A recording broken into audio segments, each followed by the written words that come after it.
Buenas tardes, muchas gracias a todos y a todas por venir a la tercera y última charla del ciclo que hemos organizado en Sol Cultural este año. Ciclo este año que corresponde a una continuación del año anterior. Seguimos con el mismo tema, como siempre recuerdo, los grandes temas de nuestro tiempo, las grandes transformaciones estructurales de fondo que están teniendo lugar y que de una manera u otra nos van afectando en nuestra vida cotidiana. Para ello hemos contado con distintos especialistas en distintas áreas que nos han dado charlas maravillosas. En el día de hoy nos acompaña Arantxa Tirado, ya habéis visto el cartel, ella es politóloga, especialista en relaciones internacionales y ha dedicado buena parte de su trayectoria a estudiar la política latinoamericana. Y entre algunos de los aspectos que ha estudiado está uno de los que nos va a hablar hoy, que es el fenómeno del lawfare. Yo no sé si vosotros y vosotras habéis escuchado hablar de este término. Yo creo que, desgraciadamente, en los últimos tiempos se ha puesto algo de moda, se ha popularizado a través de los medios de comunicación, sobre todo para hablar de ciertos casos que han salpicado principalmente, pero no solo a líderes de Unidas Podemos. Podemos pensar en el caso de Victoria Rosell, Alberto Rodríguez, también la persecución, ¿no?, que vienen padeciendo pues el partido en sí, Pablo Iglesias, Irene Montero, también a través de los tribunales, o lo que ha pasado pues en el Procés, en Cataluña, ¿no?, esta manera de frenar por la vía jurídica lo que es un movimiento político. Obviamente es un fenómeno que si no suena tanto el término, sí podréis enmarcar todo lo que está sucediendo en algo que se ha venido a llamar la judicialización de la política. Cada día más estamos viendo noticias donde las leyes son cabecera, donde estamos debatiendo sobre la complejidad o no, si está bien hecha o no la ley del solo sí es sí, con jueces que parece que entran, parece o no parece, ¿no?, que tienen un activismo político, aunque escudado en cierto tecnicismo, que parece que pasan los límites del papel que habían jugado en otros momentos históricos, o al menos ahora es mucho más visible. Y además, pues por no hablar de todas estas demandas que están interponiendo sectores de la ultraderecha por la vía de asociaciones como la Asociación de Abogados Cristianos, que se están dedicando pues también a denunciar leyes, políticas públicas en algo que quizás pudiéramos calificar de lawfare. ¿Pero es eso lawfare o no es lawfare? Bueno, un poco quiero reflexionar sobre esto y contextualizar qué es el lawfare, cuál es mi perspectiva sobre el lawfare o la guerra judicial, para dar herramientas que sirvan para el análisis de lo que pasa en el Estado, aprendiendo de lo que ha sucedido en América Latina y el Caribe en los últimos tiempos, en una lógica muy diferente de la que se puede tener, que es pensar que desde América Latina no podemos aprender nada, ¿no?, que nosotros pues vamos ahí y ellos en todo caso son sociedades más rezagadas, sociedades pobres, donde la gente pues en términos generales bastante tiene con sobrevivir. Bueno, pues podemos aprender muchas cosas, no solo de lo malo que ha sucedido, sino también de lo bueno, y seguramente lo bueno que ha sucedido para los pueblos de América Latina también explique lo malo, las respuestas que se han dado, ¿no?, desde lo malo. Los casos que se han dado en América Latina, y todavía estoy en un preámbulo, luego iré a materia, han sido, digamos, los que han puesto más de moda en el ámbito genérico, académico, periodístico, el término lawfare. Porque, por desgracia, ha sido la zona del mundo donde, como en otros momentos históricos y en otros casos, se ha ensayado más esta guerra judicial con una pretensión de cambio de régimen. Y con un elemento que para mí es fundamental, pero que también está sujeto a debate en los ámbitos más académicos, que es la voluntad de reconfiguración geopolítica, es decir, el lawfare como una herramienta para cambiar una correlación de fuerzas adversa a los intereses estadounidenses en la región.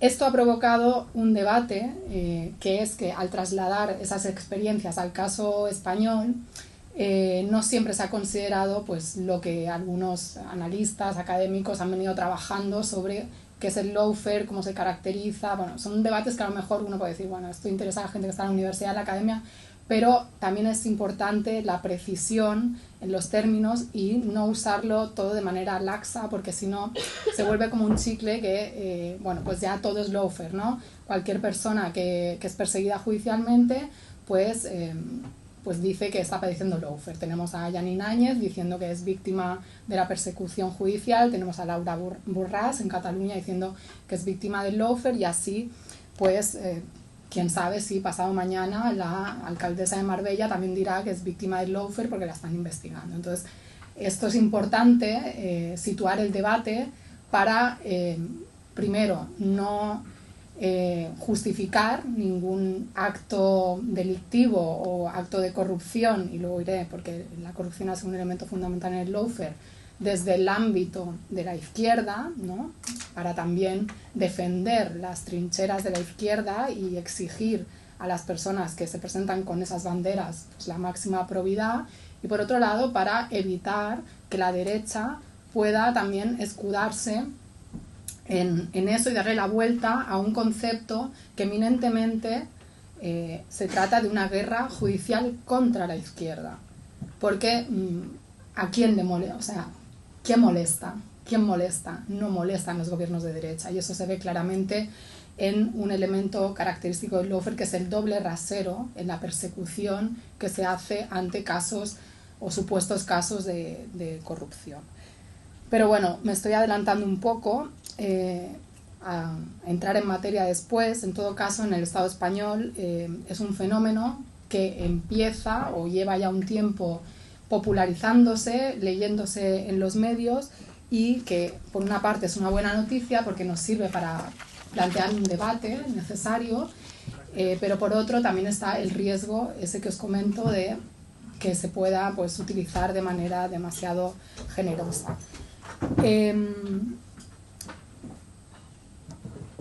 El activismo judicial sería como un problema, es un problema si entendemos que bueno, hay una división de poderes y se supone que los diferentes poderes se controlan entre sí, y bueno, esto es característico, ¿no?, de la división de poderes de Montesquieu, las democracias liberales y demás, y están sujetos cada uno pues, a su mandato, y también deberían estar sujetos, y esa es la lógica del control, a cierta fiscalización. El problema es que el Poder Judicial es un poder muy poco fiscalizado, ¿no?, y que siempre ha estado revestido de un aura de tecnicismo, como un conocimiento pues, no al alcance de todo el mundo, y eso ha permitido también que pues sea un poder, digamos, que ha podido hacer y deshacer, ¿no?,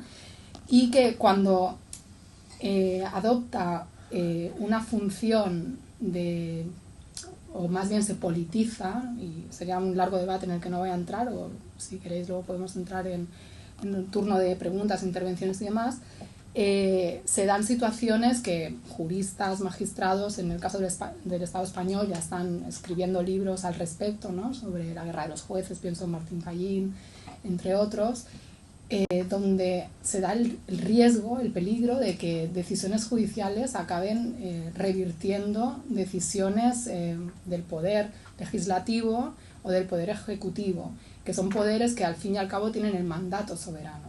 Cosa que el Poder Judicial, bueno, tiene una legitimidad que viene por otro lado, pero plantea pues, una situación en una democracia liberal formal, no entro en otro tipo de democracia, un poco delicada, ¿no? Porque, bueno, si pensamos en, por ejemplo, en Ada Colau, ¿no?, en el Ayuntamiento de Barcelona, que ya lleva más, creo, 10 denuncias o más de 10 denuncias en los últimos años ante tribunales por diferentes leyes o por supuestos casos de prevaricación, etcétera. Bueno, tenemos un caso en el que, pues, por ejemplo, tribunales han tirado para atrás una política pública que consistía pues dar servicio de dentista gratuito a colectivos desfavorecidos. Y esto, bueno, ante una reclamación del Colegio de Odontólogos, se tira para atrás y, bueno, seguramente ese juez o esa jueza está dictando una sentencia apegada a la ley, pero está yendo en contra de una política pública que tiene un beneficio social. ¿Qué quiero decir? Esto es un caso muy pequeño, que se multiplica mucho más cuando hay unos intereses todavía más poderosos, como es la disputa por recursos de países enteros, de países que además son muy ricos, en una realidad geopolítica que la potencia hegemónica, en este caso Estados Unidos, pues considera que no es favorable y que debe trastocar con todos los instrumentos a su alcance para ello, que han sido unos instrumentos a lo largo de la historia, pues de todo tipo, y de todo tipo significa golpes de Estado, asesinatos selectivos, financiación a contrainsurgencia, contra movimientos insurgentes, guerrilleros, etc. Es decir, toda una estrategia de política exterior al servicio de los intereses del complejo militar industrial, las empresas, la clase dominante al fin y al cabo de Estados Unidos, al servicio de la expansión de esos intereses en un área que para ellos, como dijo el Che Guevara en su época, era su reserva estratégica, ¿no? Es lo que también burdamente se conoce como el patio trasero, es decir, su área, entre comillas, natural de expansión e influencia. Entonces, con lo que eso implica, es decir, en Europa todavía, en este momento histórico, al menos en este país, en otros momentos históricos no tanto, las personas, la vida de las personas más o menos se respeta, ¿no? El enemigo político, el adversario, ahora mismo, en otro momento histórico no es asesinado, ¿no? Así, para quitártelo en medio. En otros contextos históricos esto no es así, ¿no? La vida no vale nada, no porque no valga, sino porque a lo mejor tiene precio, o sea, esta paradoja, y quienes molestan pues son eliminados, y da igual que sea un líder que canalice la voluntad de muchas personas o que sean muchas personas, ¿no? No ha habido ningún tipo de empacho por cambiar esa correlación. Entonces, antes de entrar en lo que es el lawfare propiamente y cómo se ha desplegado y dónde lo hemos podido observar y qué paralelismos podemos hacer con lo que está pasando en España y qué conclusiones podemos extraer, quisiera irme un poco a cuál ha sido la historia reciente de la región de América Latina y el Caribe, que es el escenario donde se ha producido esta guerra judicial. Bueno, pues podemos decir que en la lógica, desde el siglo XIX, ¿no? Con este diseño de la doctrina Monroe, el corolario Roosevelt, o sea, esta visión de América para los americanos, es decir, para los estadounidenses, ese territorio que tenía que controlar Estados Unidos como potencia hegemónica, sobre todo después de la Segunda Guerra Mundial, pero todavía en el marco de un mundo bipolar de Guerra Fría, donde América Latina constituye también un espacio de disputa de la influencia, ¿no? y de lucha, es decir, un territorio, como dijeron algunos, bastante caliente de la confrontación con la Unión Soviética, porque Estados Unidos acusó a la Unión Soviética de fomentar movimientos guerrilleros, de fomentar la subversión, pero en realidad pues esos procesos, muchos de ellos, la mayoría, pues respondían también a unas condiciones estructurales de pobreza y rezago histórico por toda una serie de factores, entre los que podemos incluir obviamente la conquista, colonización, estructuras institucionales determinadas, etcétera, etcétera, ¿no? Entonces, en esa pugna con la Unión Soviética, en ese territorio se esgrime ese peligro del comunismo y esta amenaza del comunismo o el supuesto comunismo, porque a veces se veía el comunismo por encima de sus posibilidades, por decirlo con una expresión muy popularizada, pues constituye una excusa para mantener el statu quo o mantener pues a unas élites, una clase dirigente que lógicamente era funcional a los intereses de la clase dirigente estadounidense, porque tenía una visión de, algunos dirían hoy en día, colonialista, de entrega de los recursos, de facilitar la penetración de sus empresas y demás. Y en cualquier momento en que llegara pues, un mandatario mínimamente soberano, no hablemos ya de revolucionarios, ¿no? De personas que quisieran poner freno a esa expansión, pues se desató toda una serie de pues, golpes de Estado, asesinatos, injerencias y demás. Pudiéramos decir que América Latina y el Caribe ha sido el laboratorio de esa política de cambio de régimen, que no ha sido exclusiva de la región, pero que se ha visto de manera más agudizada por esa proximidad, como esa importancia geopolítica, geoestratégica y geoeconómica para Estados Unidos, porque también se ha dado en otras partes del mundo, ¿no? O sea, no es el único caso. Y después de haber, pudiéramos decir, esquilmado a generaciones de jóvenes luchadores y luchadoras durante estos años de Guerra Fría, apoyando pues, a todas las dictaduras de seguridad nacional, financiando la contrainsurgencia, entrenando, ¿no?, a los que lucharon contra los sandinistas, etcétera, etcétera. Llegan los años en los que, gracias a todo eso, se implanta, y de hecho en un país de América Latina que es precursor, Chile, después de derrocar a Salvador Allende, las políticas neoliberales que serán características de los años subsiguientes, no solo en la región, sino también en el resto del mundo, ¿no?, que tendrán pues, en Reagan y Thatcher a sus máximos exponentes ideológicos. El impacto de estas políticas en América Latina será brutal. En el libro doy algunos datos, pero bueno, podemos imaginar, ¿no?, cómo puede ser el impacto en poblaciones ya de por sí pobres, ¿no?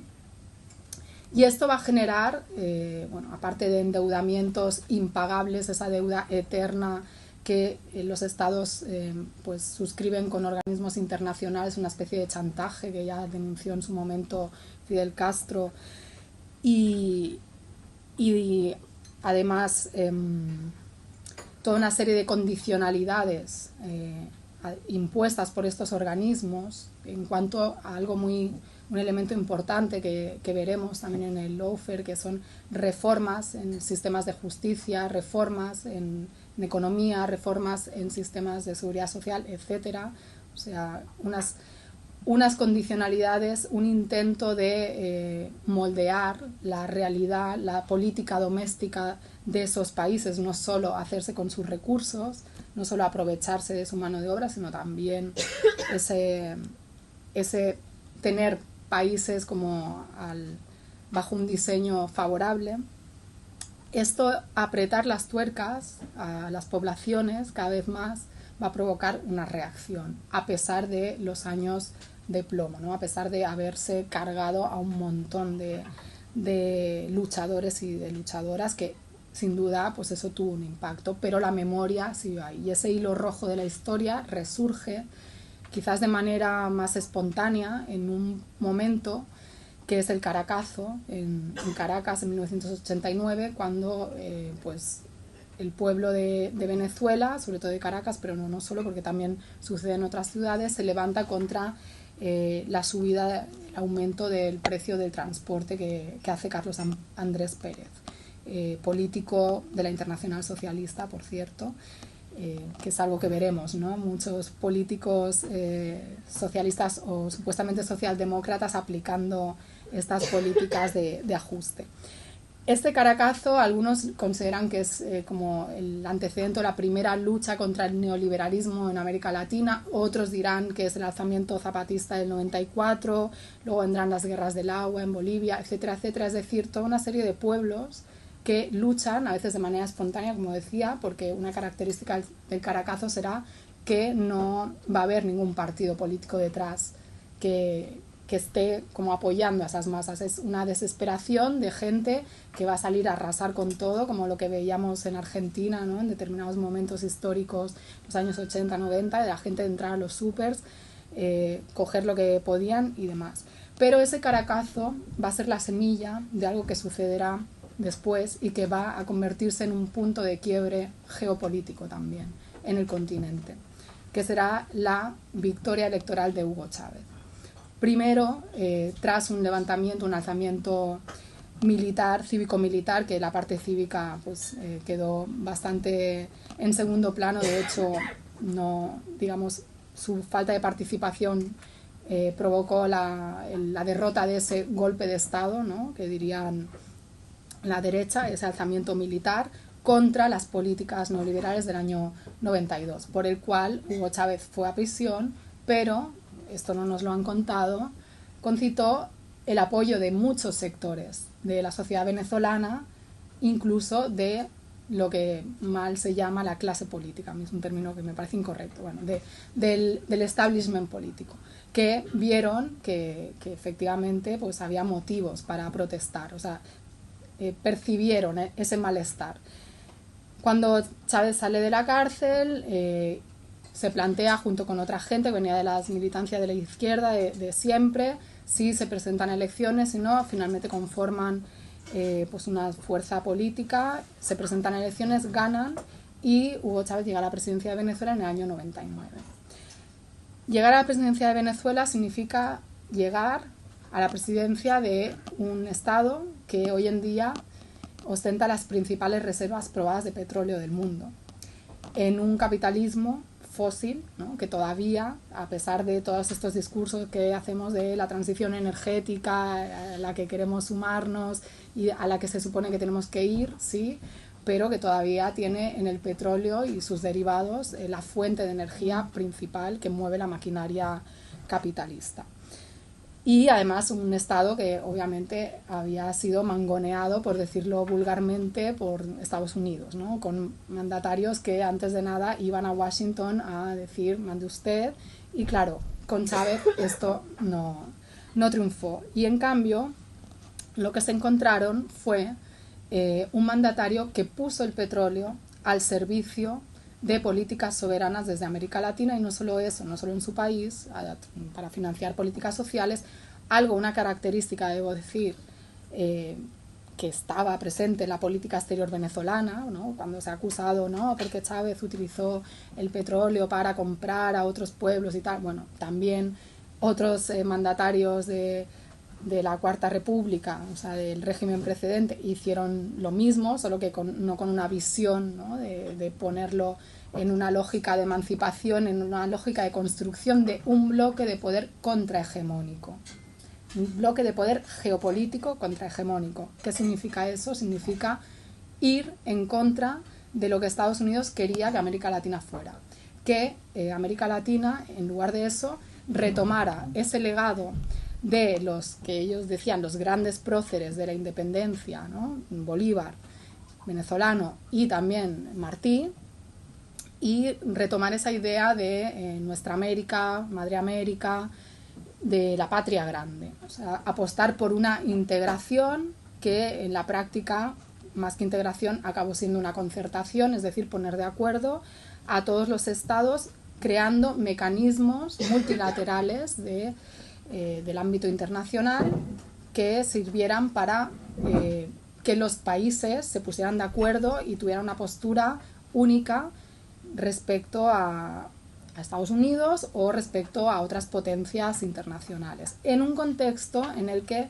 cabe decir, Estados Unidos venía padeciendo lo que muchos teóricos, incluso desde Estados Unidos, teóricos del establishment, o sea, defensores de Estados Unidos, consideraban que era pues una pérdida de hegemonía, ¿no? Este concepto de hegemonía que sería, según algunos, el consentimiento, la aceptación de ideas apoyada por recursos materiales e institucionales, es decir, que tú ejerzas un poder y que los demás legitimen ese poder. Esa legitimidad del poder, digamos que estaba cada vez más mermada. De hecho, no solo en términos institucionales, en los presidentes, porque se puede ver, ¿no?, por la serie de presidentes que a partir de ese momento de izquierdas que fueron llegando, conformando lo que se ha venido a decir pues una ola rosa, rosa por no decir roja, ¿no?, porque no todo era muy rojo, ahí había un poco de todo, pero una ola progresista como expresión de la voluntad de esos pueblos. Esto es importante decirlo, ¿no? No se trata solo de presidentes y presidentas, sino personas que logran cristalizar en este momento un malestar, ¿no?, canalizar eso, pero también, digamos, a pie de calle. Hay encuestas, por ejemplo, datos, ¿no? En 2017 el Pew Research, que es un centro estadounidense, daba el dato que el 47% de los latinoamericanos y caribeños decían que el poder e influencia de Estados Unidos era la mayor amenaza para su país, ¿no? Esta conciencia antiimperialista fruto de una experiencia histórica donde sabes perfectamente lo que ha supuesto el ejercicio del poder estadounidense. Entonces, estos organismos como el ALBA-TCP, o sea, la Alianza Bolivariana para los Pueblos de Nuestra América, posteriormente además Tratado de Comercio de los Pueblos, que inicia Venezuela con Cuba, al que luego se suman Bolivia, Ecuador, etcétera, que se propone nominalmente hacer una integración socialista, ¿no? Bueno, más nominalmente que realmente, ¿no? Porque esto conectaría con las posibilidades de construir el socialismo en un solo país, que nos llevarían a otros debates. Sería uno de los mecanismos, pero que implica relacionarse con otros países en una lógica totalmente contraria a la que operan las relaciones internacionales, donde se parte de la idea de que todo Estado maximiza su poder y todo Estado tiene que beneficiarse y la cooperación, digamos, es algo instrumental, no puede haber algo como una cooperación altruista. Luego, por otra parte, también se crea en estos años la Unión de Naciones Suramericanas, la UNASUR, que es otra instancia de concertación multilateral de los países sudamericanos. Y aquí hay que decir, no es que todos los países en ese momento histórico estuvieran gobernados por mandatarios ni siquiera, no digo revolucionarios, sino ni siquiera de izquierdas. O sea, el gran triunfo de este momento histórico, de esta coyuntura, y que yo creo que esto fue lo que hizo saltar más las alarmas, es que se logró que incluso mandatarios de derechas asumieran la idea de que la defensa de la soberanía nacional, la defensa de la explotación soberana de los recursos de cada país, algo tan sencillo y evidente, era un tema transversal ideológicamente, que tenían que defender tanto mandatarios de izquierdas como de derechas. Esto no quiere decir que no se pudiera participar en estos organismos y a la vez tener una relación privilegiada o tratados de libre comercio con Estados Unidos, ¿no? O sea, ambas cosas eran perfectamente plausibles, pero digamos que esa fortaleza de estos instrumentos, que además la guinda del pastel será la CELAC, la Comunidad de Estados Latinoamericanos y Caribeños, que se funda en Caracas en el año 2011, en diciembre de 2011, y que implica el intento de sustitución de mecanismos en lógica panamericana, es decir, creados por Estados Unidos para la defensa de sus intereses en momentos de Guerra Fría, como la Organización de Estados Americanos, que luego que tuvo un momento, digamos, de capa caída gracias a la creación de la CELAC, pero que luego, con el debilitamiento que vino posteriormente de la CELAC, tomó un nuevo vuelo y nuevos bríos, sobre todo para el ataque a Venezuela. Todos estos mecanismos conformaron ese bloque de poder contrahegemónico que revirtió la correlación de fuerzas geopolítica en la región y que además, y esta es una de mis hipótesis, coadyuvó a esa transición geopolítica en la que se encuentra el mundo producto de la pérdida de hegemonía, será relativa, será como sea, esto es un debate académico, pero que se puede observar en el desplazamiento del eje económico hacia Asia-Pacífico, en la mayor penetración de China y sus empresas, además públicas, muchas de ellas en las economías latinoamericano-caribeñas. China es primer socio comercial, segundo socio comercial de muchos países ya, la influencia rusa, es decir, un mundo donde ya Estados Unidos no puede controlar, y además un mundo sobre todo donde se produce algo crucial para entender todo esto, que es la disputa por los recursos. Estamos en un momento del capitalismo donde cada vez es más evidente que hay unos recursos finitos, que el planeta no da más, ¿no? En muchos sentidos, aparte que nos lo estemos cargando, pero que toda esta idea que teníamos de un progreso sin fin, de el petróleo y tal, no, empieza a tener fecha de caducidad, fecha en la que ya no habrá este mineral, fecha en la que tal. Y se están buscando pues fuentes también de energía alternativa. Y aquí viene la importancia de América Latina y el Caribe, o sea, una zona que, para empezar, como ya dije, tiene las principales reservas probadas de petróleo del mundo, en un país que está, podríamos decir, a tiro de piedra de Estados Unidos respecto a traer el petróleo de Oriente Medio. Además, un país, Estados Unidos, que importa más del 50% del petróleo que consume, es decir, que es dependiente, pero no solo de petróleo, también de minerales críticos que son cruciales para el desarrollo de industrias como la industria armamentística, como la industria aeroespacial y también incluso para esa transición energética. Muchas veces se dice, bueno, pero hay que huir de estos minerales y materias contaminantes y ir hacia esta transición energética. Sí, pero también para ella hacen falta minerales como el litio, por los cuales pues han dado golpes de estado y también van a ser elemento de disputa. O sea, no quiere decir que con el ecologismo se vaya a acabar esta guerra, ¿no? que existe más o menos abierta. Pensemos en lo que sucedió en Bolivia cuando se acusó a Evo Morales de no respetar los resultados electorales, etcétera, y bueno, le acabaron dando un golpe de estado. Y la política boliviana respecto a su litio, que es uno de los países que tiene de las principales reservas mundiales de litio, tratando de diversificar los contratos y también tratando de desarrollar la explotación soberana del litio en alianza con Venezuela y otros países. Por cierto, México también recientemente ha firmado leyes de desarrollo soberano de la industria del litio. Y luego otro elemento muy importante que es la biodiversidad y los recursos hídricos. La biodiversidad ha sido apuntada por el Banco Mundial como la base de la ingeniería genética, que podría ser una de las salidas al agotamiento de los hidrocarburos, es decir, investigar a través de las plantas, pensemos todo cómo se hacen patentes, ¿no? de plantas, de conocimientos ancestrales que los privatizan las grandes empresas. América Latina, por ejemplo, tiene el 68% de los bosques tropicales, el 40% de las especies animales y vegetales del mundo.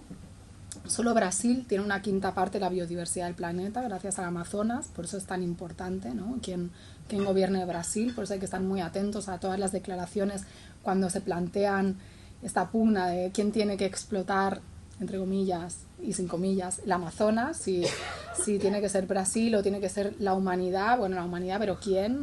Para defensa de qué intereses, de qué clase.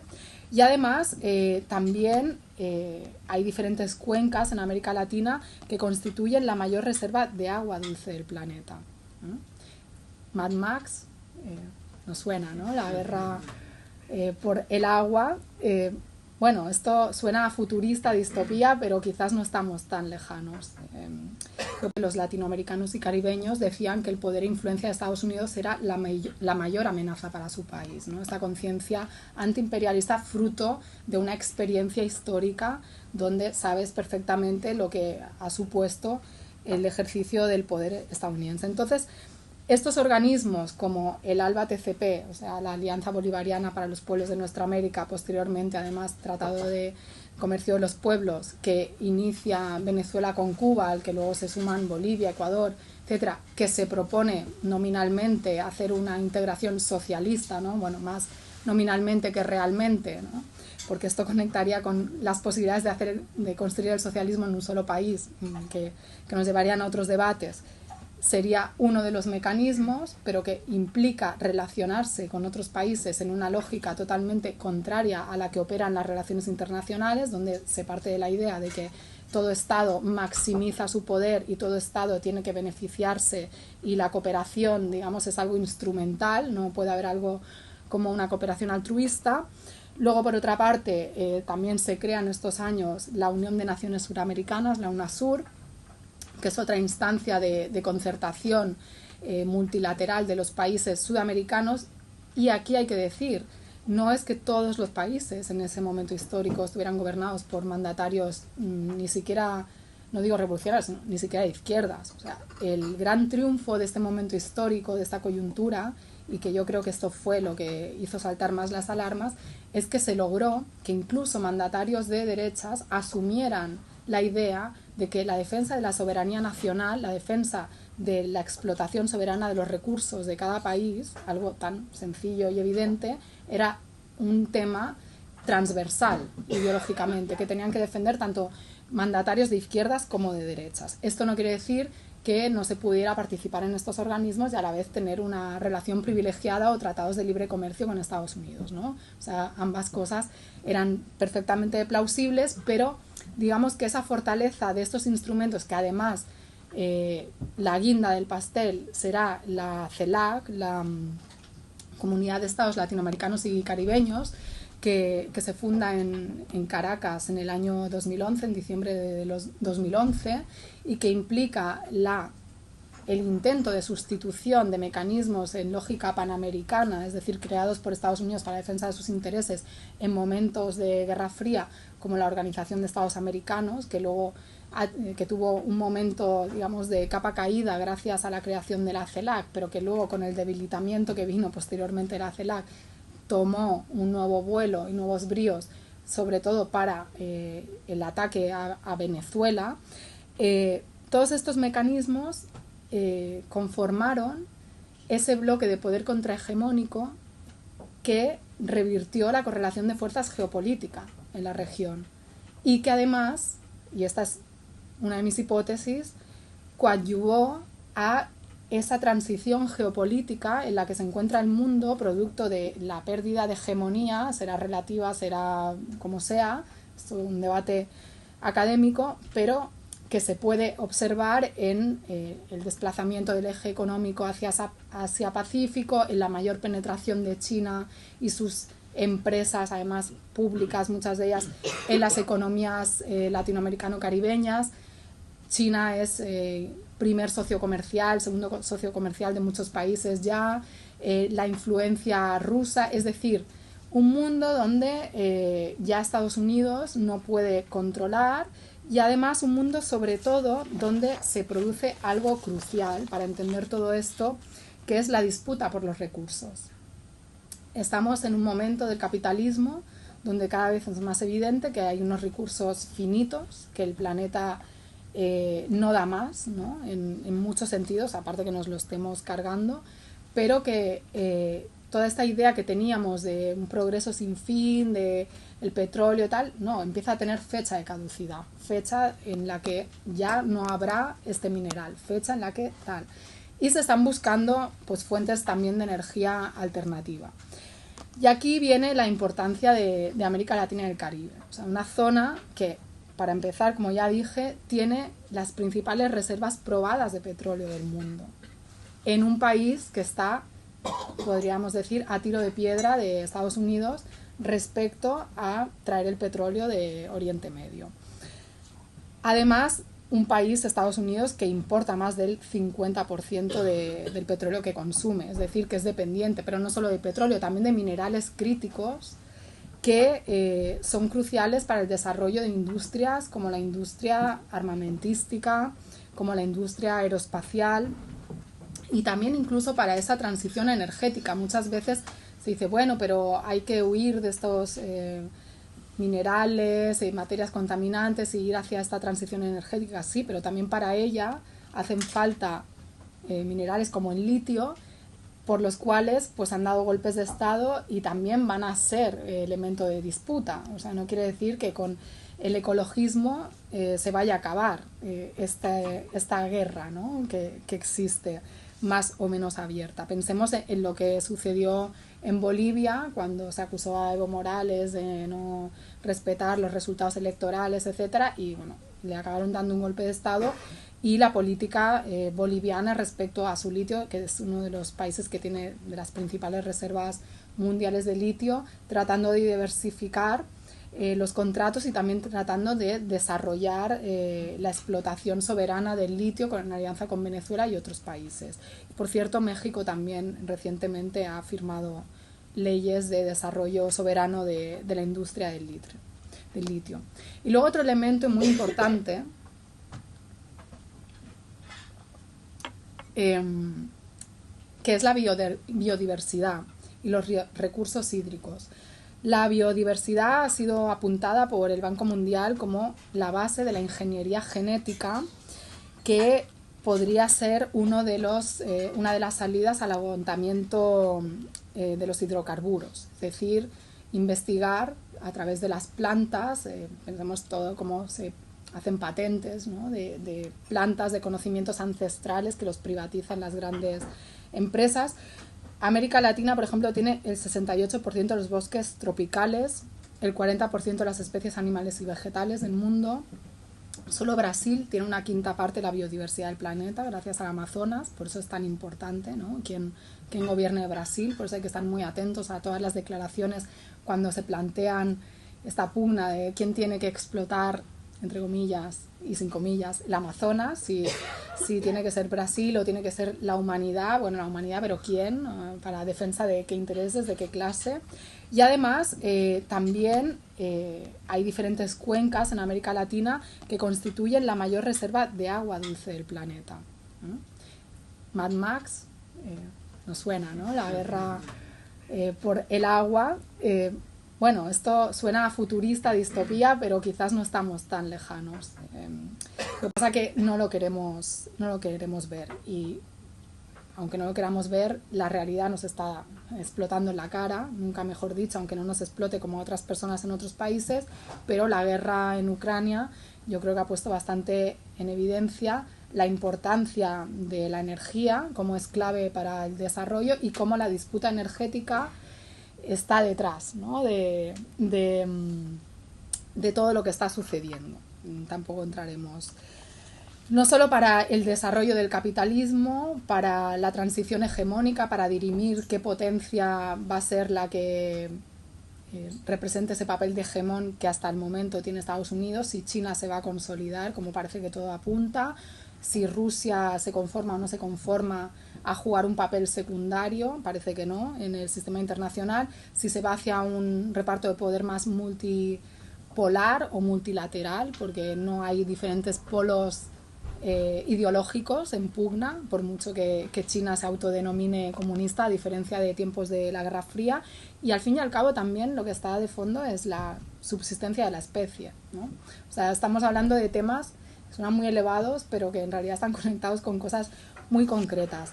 Y que en el tema que nos ocupa, aunque está relacionado, no se puede entender el lawfare sin la geopolítica, esta es mi posición, se expresa o por qué yo hago esta interpretación, pues porque primero no me lo he inventado yo, o sea, cuando una lee a las personas que han popularizado el término, que es un término también como los recursos en disputa, es decir, que en sus inicios surgió de una manera, pero luego ha ido evolucionando, porque los propios analistas militares, y de hecho uno de ellos, el general Charles Dunlap, es uno de los principales, el que se considera el padre del que acuña el término, que en realidad no es, porque es un término lawfare que se venía utilizando, ¿no? Ya desde hace décadas, pero digamos que este señor en determinado momento escribe un artículo y hace una reflexión y dice,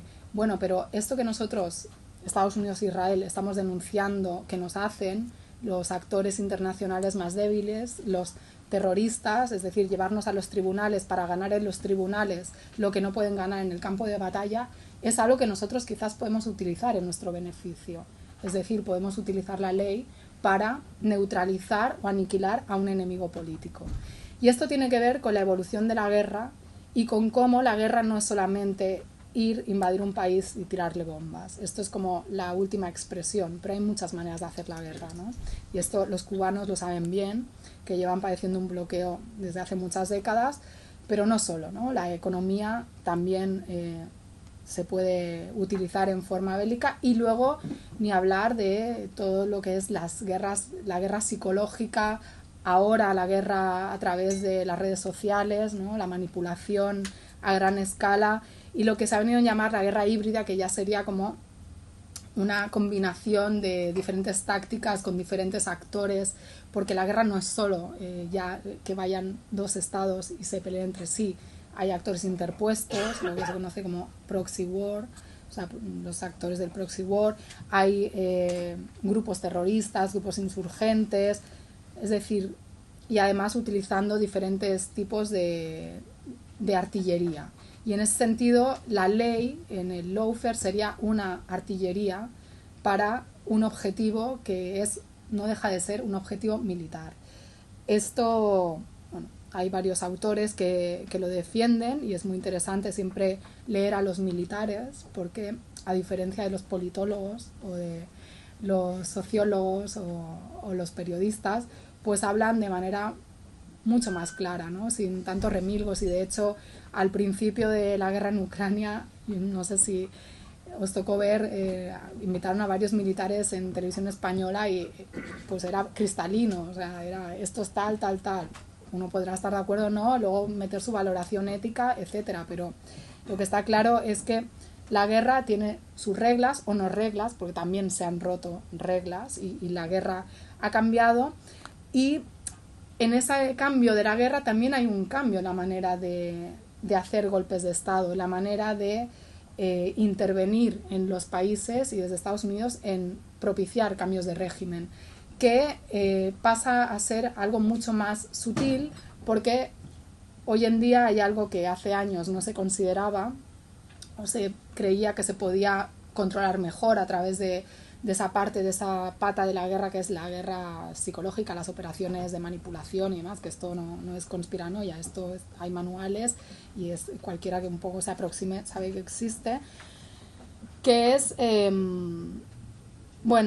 la opinión pública mundial, que después de, por ejemplo, manifestaciones masivas contra la guerra de Irak, pues muchos analistas se dieron cuenta de que toda la propaganda de las armas de destrucción masiva, todo el justificar esto de las guerras humanitarias, ¿no? Como se hizo en Kosovo y demás, vamos a ir ahí por la democracia, que esto no suena, todavía se usa, vamos a defender los valores europeos o los valores de la democracia occidental, las normas internacionales frente a los tiranos, etcétera. Bueno, toda esta propaganda pues no es tan efectiva. ¿Por qué? Porque la gente está más formada, hay gente que todavía tiene memoria histórica, sabe cómo funciona el poder, lo que se ha hecho en América Latina y el Caribe, pero no solo. Y bueno, también luego están las redes sociales, que aunque distorsionan mucho, también propician que haya posibilidad de búsqueda de fuentes alternativas. Entonces, para mí el lawfare no se puede desligar de esta voluntad de pretensión de reconfiguración geopolítica por parte de Estados Unidos de una realidad adversa, como he dicho, una expansión mayor de China, además las crisis de las democracias liberales, la crisis de legitimidad, ¿no? De no creer por parte de mucha gente el funcionamiento de esa democracia. Ahora llevan unos años teorizando mucho los defensores del establishment estadounidense el surgimiento de algo que os sonará, que son las democracias iliberales, ¿no? Como Rusia, o sea, estas... A veces se usa dictadura, pero bueno, hay como este eufemismo de estas democracias liberales que son democracias que no respetan derechos humanos, parece ser que las otras sí, pero bueno, y que hay que defender, hay que pasar a la ofensiva, ¿no? Y hay que demostrar que nosotros no somos como ellos. Y entonces, dar un golpe de Estado como hace años, pues está feo, ¿no? Y además, hoy en día hay más posibilidades de que la gente se entere, hay más información inmediata. Entonces, para mí, una definición del lawfare sería pues, una táctica de guerra que está inserta en una estrategia bélica multifactorial, es decir, que no solo opera en el ámbito de la justicia, injusticia o en el ámbito legal, por decirlo más neutral, de amplio espectro, como es la guerra híbrida, que no me voy a detener en eso, pero es el tipo de ataque por tierra, mar y aire desde diferentes vías y por todo lado que le han hecho a Venezuela en los últimos años, que utiliza la ley para neutralizar o eliminar el enemigo político en aras de esa reconfiguración geopolítica. Hay diversas definiciones, cada cual tiene la suya. Por ejemplo, Cristina Fernández de Kirchner, que es una de las principales víctimas del lawfare en América Latina, dirá que el lawfare es el ataque sistematizado, coordinado y direccionado contra dirigentes políticos opositores desde los medios de comunicación, los servicios de inteligencia y diversos sectores del Poder Judicial. O sea, es importante porque ahí introduce ya otros actores que hacen ver que el lawfare no es solo una guerra judicial, o sea, es una guerra judicial porque tiene la ley en el centro, pero sin la participación de otros actores que están en otros ámbitos como el mediático o en eso que nosotros venimos a llamar las cloacas del Estado, que no siempre a lo mejor son cloacas, ¿no? Que pueden ser los servicios de inteligencia sin ser cloacas, pero que bueno, tienen una parte oscura que con unas praxis un poco, digamos, mafiosas. No sé si eso es insultar a la mafia o es insultar a las cloacas del Estado.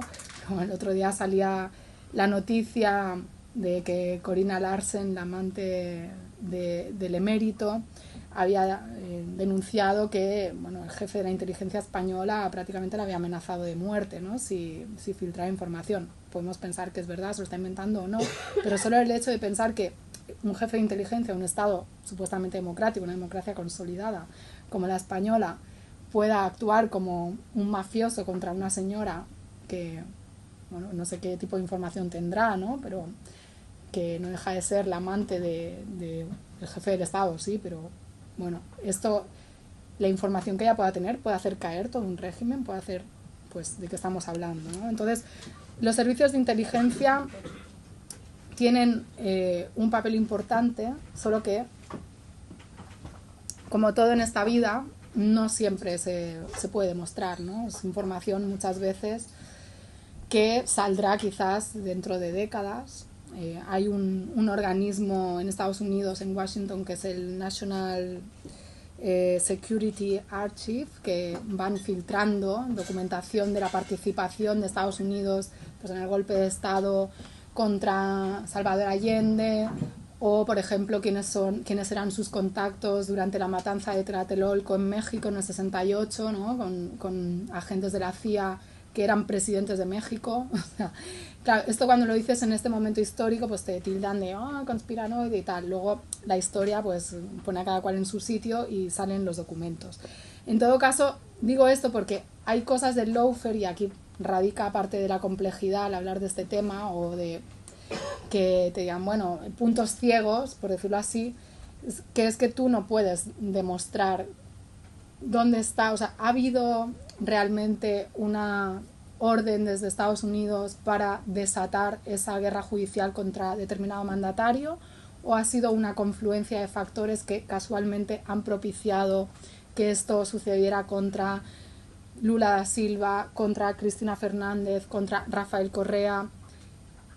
Pues a lo mejor ha sido una mera confluencia de factores, pero lo que pasa es que cuando empiezas a ver los paralelismos en el modus operandi, pues las casualidades parece que no son tales, ¿no? Parece que es mucha casualidad. A lo mejor es como Carlos Fabra, que le tocaba siempre la lotería. Pues esto también pasa en la vida, pero bueno, en todo caso, ¿cómo opera el lawfare? Pues opera de muchas maneras, y depende cómo lo definas también vas a poner el foco en un aspecto o en otro. No voy a aburrir con cosas más académicas, pero para que nos quede claro, tiene que haber elementos como la discrecionalidad en el ejercicio del poder, la vulneración de derechos, ¿no?, de la persona que es perseguida, el papel de los medios de comunicación en un linchamiento mediático que es imprescindible, que además ejerce esa presunción de culpabilidad. Da igual que luego en un futuro esas causas caigan, que se exonere a estas personas, que se demuestre o más bien que los tribunales no puedan demostrar que lo que decían era cierto, las fiscalías, pero bueno, ya la mancha queda, los medios hicieron su labor y de eso se trata. Y luego un elemento que conecta con lo geopolítico, que es la injerencia de Estados Unidos, que no necesariamente tiene que ser directa, que puede estar en segundo plano, en ese ámbito gris, en ese ámbito no visible, coordinándose con esos servicios de inteligencia, o en cosas abiertas que alguno dirá, bueno, es totalmente legítimo que Estados Unidos forme, capacite a los jueces de un país, ¿no?, que les pague cursos, como al juez Moro, el juez que juzgó a Lula da Silva, que luego acabó siendo ministro de Justicia de Bolsonaro. Todo muy normal, bueno, muy normal, sí, normal, quiero decir, explica, ¿no?, una lógica ideológica. No hay ningún problema en que Estados Unidos utilice los mecanismos que tiene de cooperación internacional para financiar pues cursos a fiscales, a jueces. Está bien, forma parte de su soft power, forma parte de mecanismos de política exterior legítimos, igual que dar becas a personas para que vayan a estudiar y, bueno, pues como tener esa influencia. Lo que pasa es que no solo eso, también hablábamos de estas reformas estructurales que se exigió a los países de América Latina para conceder préstamos que también fueron del ámbito de la justicia, que implicaron también cambios en los sistemas de impartición de justicia. Yo no soy especialista en derecho, pero bueno, las personas que han estudiado esto lo pueden enumerar mucho mejor, que no solo se ha dado ahí, que se da de maneras más sutiles. Por ejemplo, en México, que mi amigo Jorge, que está aquí, conoce bien, pues el hecho de que varios expresidentes estudiaran en Estados Unidos, y no solo estos expresidentes, tuvo un impacto, por ejemplo, en cambiar los currículos de las carreras de economía.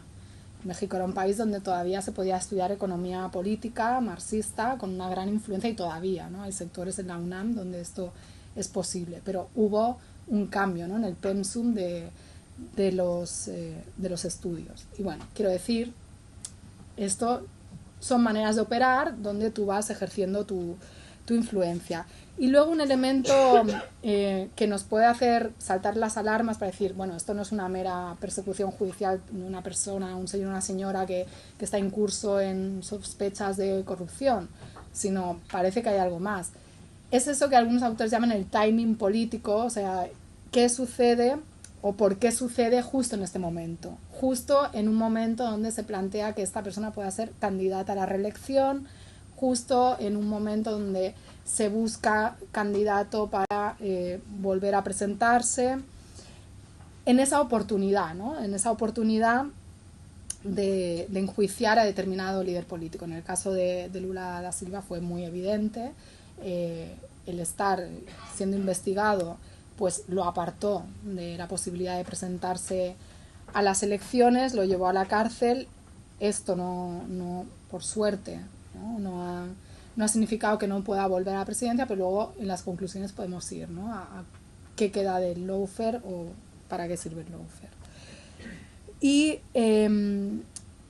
también ese daño realizado pues es algo que está ahí, ¿no?, y que tiene unos efectos que van más allá de la coyuntura y que son uno de los elementos fundamentales. Hay quien dice que el lawfare se aplica para que América Latina y el Caribe vuelva a hacer políticas neoliberales después de un momento de políticas más sociales. No sé si solamente es por eso. Yo creo que simplemente es porque, aunque haya mandatarios de izquierda que quizás en el ejercicio de sus funciones, porque es muy difícil cambiar el orden de cosas desde las instituciones, y más en sociedades como las latinoamericano-caribeñas, si no haces una apuesta radical de ruptura, ¿no?, y luego con lo que eso implica, que se lo digan a Cuba o a Venezuela, al fin y al cabo no estaban haciendo unas políticas que trastocaran mucho, pero cualquier mínima reforma que en Europa sería tildada de una política socialdemócrata y más o menos tolerada, quizás ahora menos, ¿no?, por lo que estamos viendo en este país, en América Latina es algo revolucionario que Estados Unidos no puede permitir. Entonces, de ahí esa voluntad también de hacer una especie de asesinato civil a unos liderazgos que, insisto, no es solo que se hayan querido cargar a Lula, a Cristina, a Correa, sino a lo que ellos representan para esos pueblos, a la posibilidad de una esperanza desde la política institucional para trastocar un poco una situación de injusticia oprobiosa de siglos, ¿no? Es decir, quizás no lo podemos dimensionar, o sí, porque en este país también mucha gente ha pasado hambre, sobre todo de determinadas generaciones lo ha pasado muy mal, y ahora nos creemos que somos europeos, pero bueno, no estamos tan avanzados, ¿no?, en términos de estado del bienestar y de desarrollo y demás. Pero en América Latina el hecho de que Lula diera un bono a millones y millones de personas y la sacara de la pobreza desde la perspectiva de allá, pues esto es un cambio cualitativo, ¿no? Que luego generará otras complejidades en las sociedades. Algunos dirán, bueno, hay un reenclasamiento, yo no estoy de acuerdo con eso, no voy a debatir sobre eso, pero bueno, en todo caso, entender que esos mandatarios están ahí por los pueblos, y el ataque a los mandatarios es un ataque a los pueblos. En otro momento histórico se los ha matado, se los sigue matando, porque en América Latina siguen matando, desapareciendo a gente, sobre todo en determinados países, muy fácilmente, en la máxima impunidad. Pero imaginemos si le pueden hacer esto, ¿no?, a mandatarios, lo que no hacen al resto. Y para poder justificar estas campañas, obviamente había que encontrar motivos que concitaran el consenso, que todo el mundo pudiera, pues, aplaudir. Es decir, la lucha contra la corrupción, un tema altamente sensible en América Latina y el Caribe, porque es algo muy presente, es innegable. No quiere decir que aquí no lo tengamos, ojo, ¿no?, que a veces parece que en Europa no hay corrupción, pues también. Y esto es una estrategia muy determinada, aparte teorizada por Estados Unidos, donde incluso llegan a comparar la corrupción como una vía para entrar el terrorismo, ¿no?, en su lógica de justificar la injerencia en términos de seguridad. Y no solo este tema, por ejemplo, a Andrés Manuel López Obrador lo han denunciado ante la Fiscalía General de la República, un grupo de padres de niños con cáncer, por homicidio, por no estar recibiendo el tratamiento de quimioterapia necesario para sus hijos. No sé yo si esto es muy normal o no. ¿Quién puede estar en contra de que un padre luche por la salud de un hijo con cáncer? Pues todo el mundo está a favor. Pero el tema es la utilización de estas causas nobles, ¿no?, para el descrédito, para ese asesinato civil o moral de las personas a las que se quiera encausar. Pero es que a veces ha sido tan rastrero, y ahora voy a algunos ejemplos, que han utilizado incluso denuncias contra Cristina Fernández en una de las causas, la causa del dólar futuro, por simplemente el llevar a cabo el ejercicio de sus propias funciones, sus funciones como presidenta, firmar, ¿no?, un decreto determinado que lo tienen que firmar. Entonces se ha acusado bajo la lógica jurídica del derecho penal de actos, o sea, la causa del dólar futuro era como acusarla de corrupción porque el Banco Central argentino estaba vendiendo dólares a un precio inferior al estipulado, y entonces había gente que se estaba beneficiando. Bueno, un tema así medio complejo financiero, y entonces se dice que Cristina es culpable por su posición jerárquica, ¿no?, porque por su posición jerárquica debe estar al tanto de operaciones del Banco Central. Entonces, lo grave, como denuncian algunos penalistas, es que este tipo de aplicación significa que el poder punitivo se separa de la comisión del hecho. Es decir, una persona que simplemente ha firmado un recibí o lo que tuviera que firmar, ¿no?, como presidenta de la nación, es acusada bajo una lógica jurídica que está diseñada para perseguir crímenes de lesa humanidad y perseguir a los criminales nazis, ¿no? Entonces esto se utiliza para una persecución de una falta que yo diría que es administrativa, ¿no? Bueno, una persona experta en derecho todavía lo puede explicar mucho mejor, ¿no?, de cómo es el agravio comparativo y la vulneración de todo tipo de derechos. Aparte, otro elemento de esos curiosos paralelismos, y me decís lo del tiempo porque creo que me estoy extendiendo mucho, pero voy a ir cerrando, es, por ejemplo, el uso de arrepentidos, paralelismos de cosas que han sucedido tanto en Argentina como en Ecuador, que es la existencia de arrepentidos testigos que casualmente llevan unos cuadernos de contabilidad donde anotan las mordidas, pero que son cuadernos que han sido escritos a posteriori con una precisión memorística increíble, ¿no?, de las cantidades, y que organismos encargados de ver cuando esto se ha escrito, bueno, se han dado cuenta de que, digamos, que estaban falseadas esas pruebas y tantas otras. Como, por ejemplo, acusar a Lula Silva de tener un apartamento que pues, él nunca visitó, ¿no? Como, por ejemplo, en Argentina, pues que todas las causas de investigación, de persecución contra no solo Cristina Fernández, porque yo he mencionado presidentes, pero el lawfare también se ha aplicado contra funcionarios intermedios, eso también es importante decirlo, que se utilizara en los tribunales un software de asignación de casos que casualmente era como la lotería de Carlos Fabra, siempre tocaba al mismo tribunal, ¿no? O sea, algo que estadísticamente era muy poco probable. Y claro, cuando vas atrás y empiezas a rascar, ¿qué ves? Ves que, por ejemplo, pues Cristina Fernández, igual que Rafael Correa, hacen, cuando están en la presidencia, intentan hacer una reforma del espectro, de la distribución del espectro radioeléctrico, es decir, de quitarle poder a grandes corporaciones mediáticas que pues habían considerado que el espacio mediático era suyo, tenía que ser privado. Y entonces, en una lógica de democratización, algunos dirán de golpismo del Estado que contra la libertad de expresión, pero bueno, esto lo hemos escuchado en muchos procesos de cambio en América Latina, donde el hecho de que se haya dado más espacio a radios comunitarias, a medios alternativos, a medios públicos, se ha interpretado por parte del sector mediático privado como un ataque a la libertad de expresión, cuando es otro tipo de cosa, pues ahí podemos ver también la inquina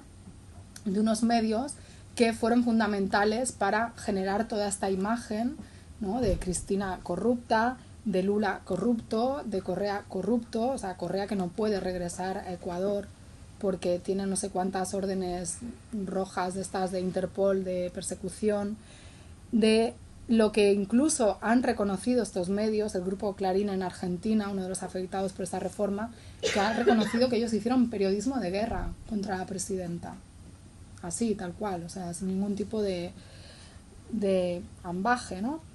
Y luego otro elemento que es fundamental y que creo que sería muy interesante plantearlo como tema de debate, y creo que está, de hecho, en los acuerdos del gobierno de coalición actual, que es la reforma judicial y sobre todo la reforma del acceso a la carrera judicial, que es un tema clave también para entender por qué el lawfare puede operar. O sea, los jueces son parte fundamental, yo creo que no son el centro, son un brazo ejecutor, pero también lo pueden hacer porque, digamos, hay un sesgo de clase, ¿no?, en términos generales en el ámbito jurídico, y aparte de que tradicionalmente pues desde el marxismo siempre se ha denunciado que pues la ley es un instrumento también de clase, ¿no?, en el marco del capitalismo.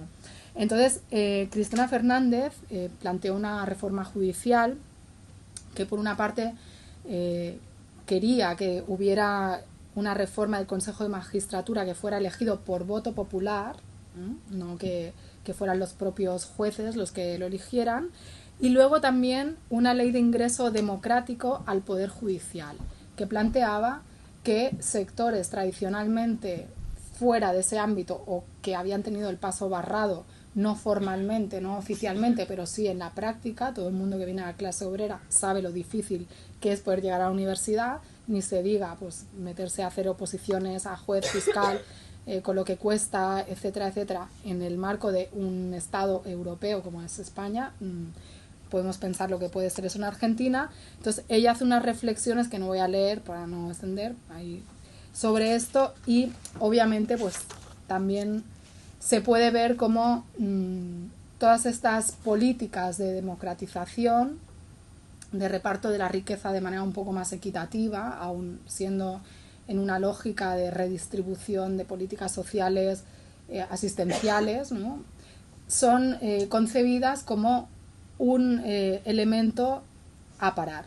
Y en el caso de Brasil, pues un punto muy importante que no quiero dejar de mencionar es que en esos momentos también coincide con el descubrimiento de una gran reserva de petróleo, del presal, que, que la petrolera pública brasileña, Petrobras, iba a explotar digamos, en exclusiva.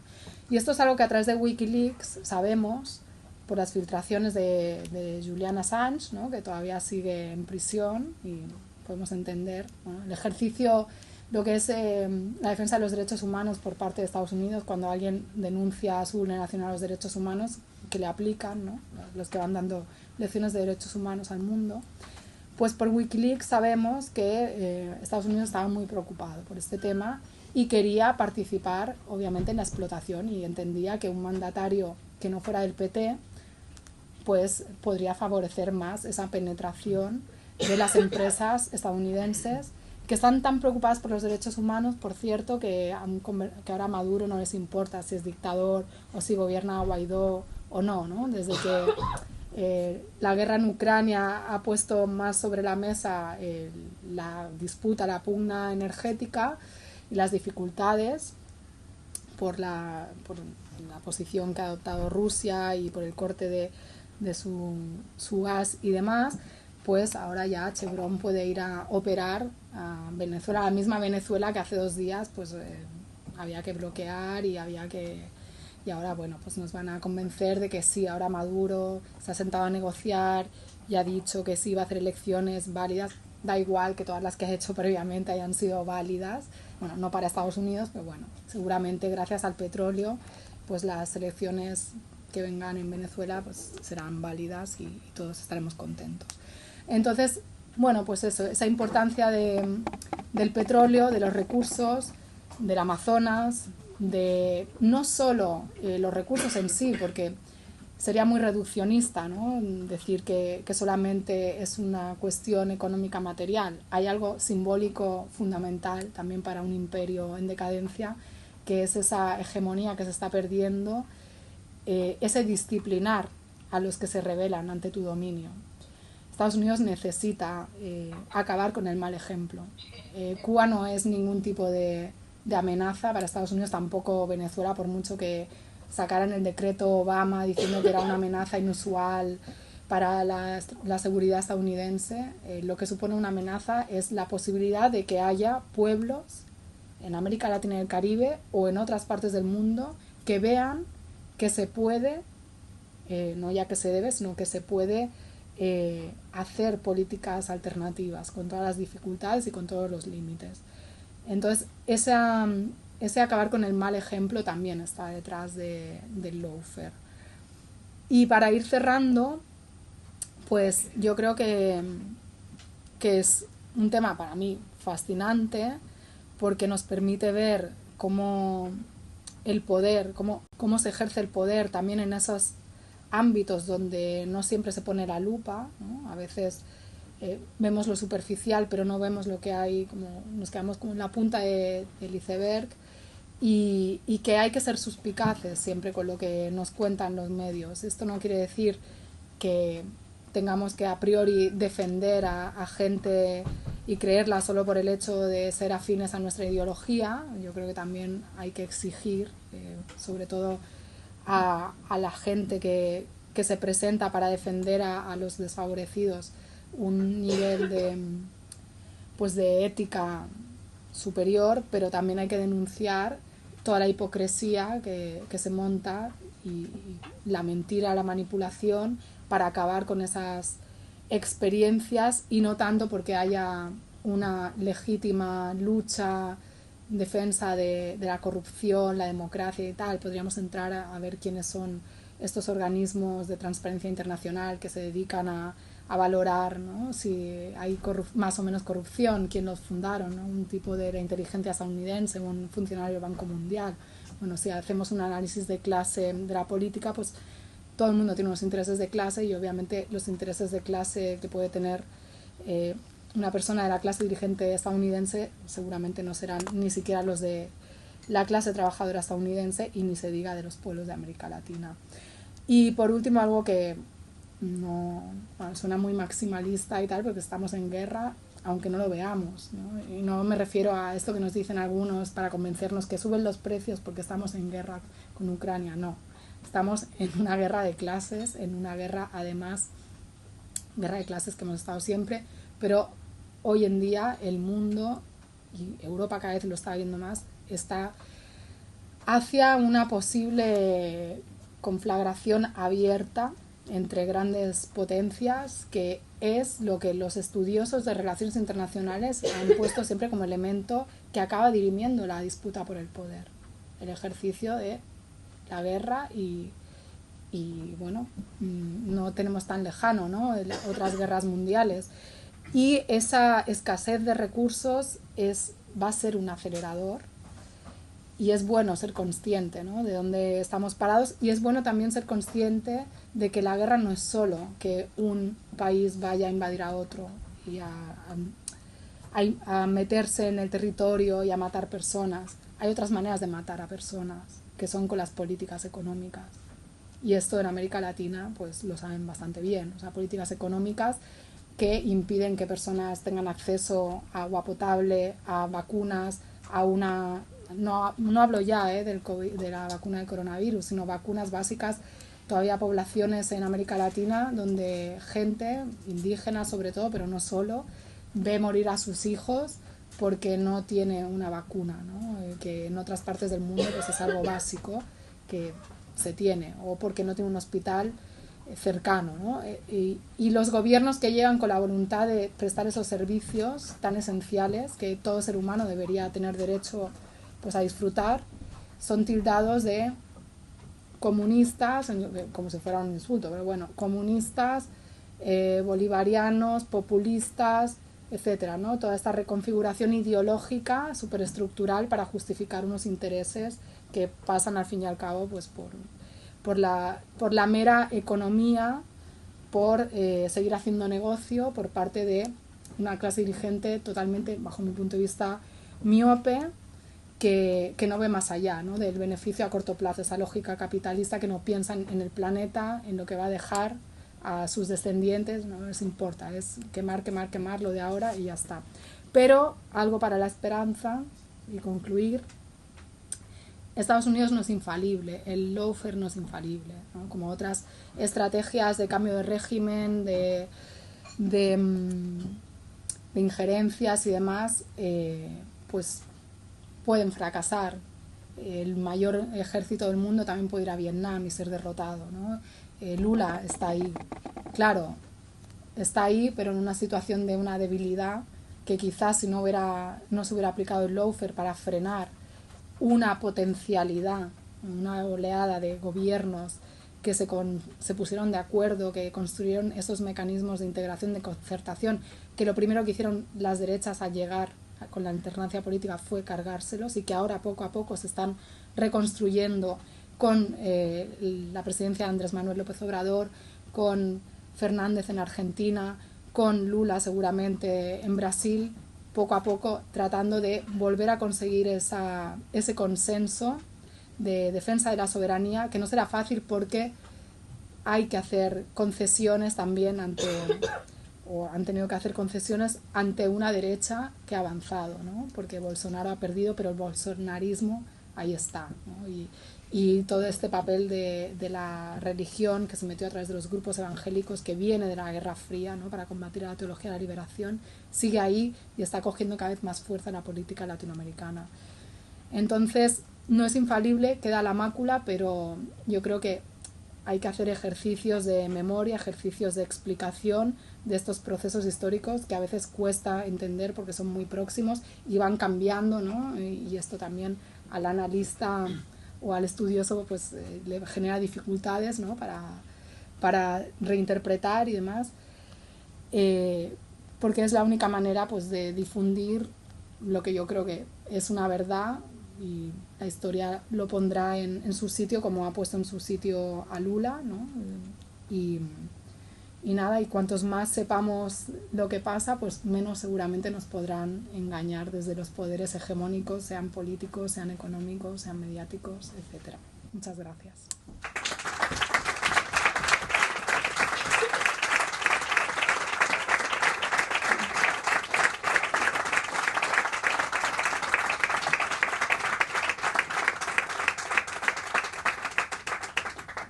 Bueno, muchas gracias, Arantxa, por esta excelente exposición. Abrimos ahora turno a preguntas. Por favor, que sean preguntas. Bueno, siempre se puede acompañar una reflexión, que no está nada mal. Es francamente enternecedor, ¿no? La defensa que has hecho en Maduro. Es difícil de creerlo, ¿no? Sobre todo con las noticias que nos llegan. No, que digo que es difícil de creer la lectura tan dulce que ha hecho de Chávez, el chavismo, Venezuela. Bueno, es difícil de creer, ¿no? Quería saber si la palabra esa funciona en una dirección, es decir, jueces que presuntamente presionan o intentan derrocar determinados regímenes, o que va del regímenes, en este caso comunistas o socialistas, o sería también al revés, si la palabra se emplea para de ida y de vuelta. Sí, en su origen, de hecho, Estados Unidos concibe el lawfare como el ataque que le hacen, o sea, las denuncias que le interponen en tribunales internacionales, qué sé yo, o Israel, Hezbollah y otros, o sea, sí. Y de hecho, pues también hay gente que dice que la oposición nicaragüense está padeciendo el lawfare de Daniel Ortega, o que Janine Áñez es una víctima del lawfare y demás. Por eso, mi interpretación, y lo he dicho, que es una de ellas, porque es un término en disputa, como todo en esta vida, igual que la verdad de Venezuela, es un término en disputa, solo que, bueno, yo he vivido allí, tengo mi experiencia y en base a eso, pues digo lo que digo, ¿no? No sé si es tierno o es más bien como un compromiso ideológico con un pueblo que lucha frente a los ataques de una potencia hegemónica. Y luego, obviamente, hay gente en ese pueblo que no está contenta con su dirigencia, bien fuera Chávez en su momento o Maduro, desde diferentes posiciones, pero seguramente, más allá de los discursos que llegan aquí, que son solo unos, muy parcializados y solo de una parte de la oposición, también hay gente crítica en Venezuela que no interpreta que el hecho de que no esté de acuerdo con la profundidad de los cambios revolucionarios en su proceso implica avalar la lectura que hace la derecha de su país, las clases dominantes, o comprar todo el discurso que se vende en Estados Unidos. Podemos debatir de Venezuela en concreto, o sea, ¿por qué? ¿En qué sería tierno? O sea, ¿cuál es qué elemento no es creíble? Bueno, es una cuestión ideológica. Yo no creo lo que has dicho. Yo creo que hay una represión brutal. Tú has vivido, mucha gente, tenemos familias allí y están viviendo una represión brutal. ¿Represión brutal? ¿Cómo se concreta? Pues, asesinatos, muertes, corrupción, etcétera. ¿Asesinatos, muertes, cuántos? Porque yo quisiera, no, y esto es serio, una cosa es que haya corrupción en Venezuela, esto yo creo que todo el mundo, yo no voy a poner la mano en el fuego por decir que no hay corrupción en Venezuela, porque, vamos, seguro, o sea, la había antes y seguro sigue, pues son prácticas claramente muy difíciles de erradicar, y el poder atrae, todo ejercicio del poder, incluso en procesos revolucionarios, atrae toda una serie de trepas de gente que se llena la boca diciendo que es revolucionaria y que está por otros motivos, esto en todo. Pero que se diga que hay asesinatos y represión brutal, esto no lo compro. No lo compro porque he vivido en México y si hubiera un solo asesinado, uno, por parte del gobierno de Maduro, sería portada en la prensa, hubieran hecho casos, reportajes, todo. ¿Cuántos asesinados? ¿Cuánta gente ha sido asesinada por Maduro o por Chávez en su momento por sus ideas políticas? ¿Quieres decir que las fronteras de Colombia no están abarrotadas o no han estado abarrotadas de gente? No, usted ha dicho asesinatos. Sí, otra claro, cosa es otra cosa es no, pero es que me parece importante, o sea, y yo no tengo ningún problema en debatir, y agradezco también, o sea, de hecho a mí me gusta la crítica y confrontar, pero es que me parece grave, y por eso yo escribí un libro, aparte porque hice mi tesis doctoral sobre política exterior de Venezuela, he vivido ahí, antes de vivir ahí estaba vinculada con compañeros de la Asamblea Bolivariana, es decir, conozco también muchos venezolanos que no tienen ese discurso, porque claro, el argumento de yo tengo familia en Venezuela, pues yo también tengo muchos amigos en Venezuela que no dicen esto, obviamente hay dos lecturas, ¿no? Y hay una confrontación política de un país que está dividido, cierto. Pero cuando se hace una crítica política hay que discernir muy bien entre hechos y opiniones. Hechos, o sea, que hay gente en la frontera, sí, podemos ¿por qué hay gente en la frontera? Ahí podemos discrepar de los motivos. Ahora, que hay gente asesinada por el régimen venezolano, por sus opiniones políticas, una represión brutal, esto sí que no.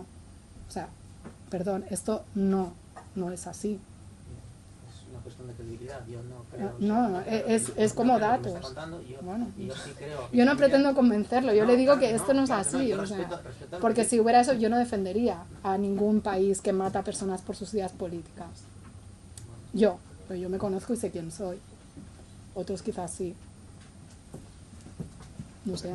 Tratemos de no pero, porque luego nos vamos a tomar una cerveza y luego podéis seguir discutiendo No. a tope de ello. Si alguien más tiene alguna pregunta, una cuestión... No, pero es que es para importante abrir porque forma parte, o sea, para mí es ejemplificante de las dificultades de denunciar todas estas campañas que penetran por los medios de comunicación, pero que son ideas que se asientan y que surgen en think tanks, en laboratorios de ideas, para desacreditar procesos de cambio, ¿sí?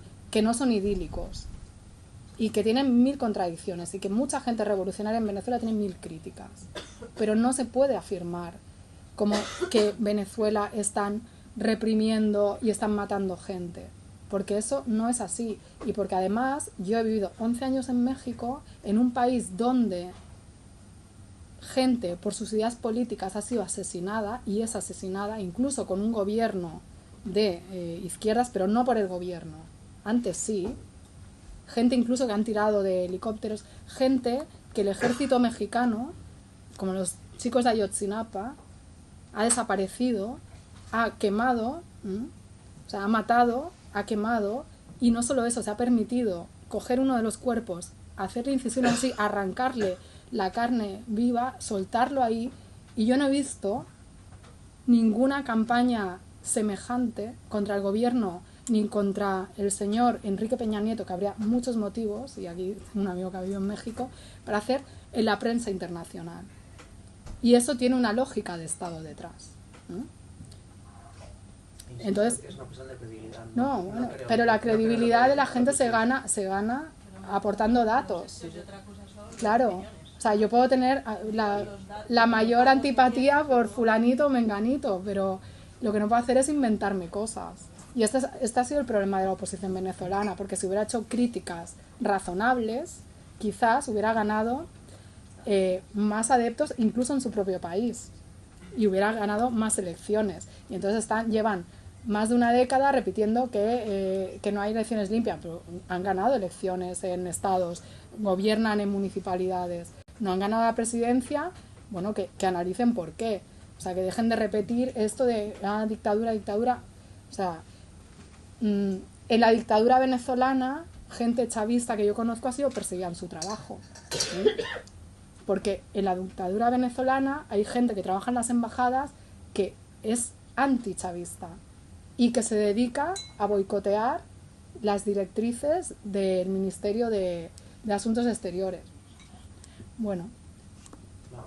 No, ya está. O sea, no, pues que no se lo digo a usted, no me quiero convencer. O sea, estoy explicando para que también la gente sepa, porque a mí me parece muy grave.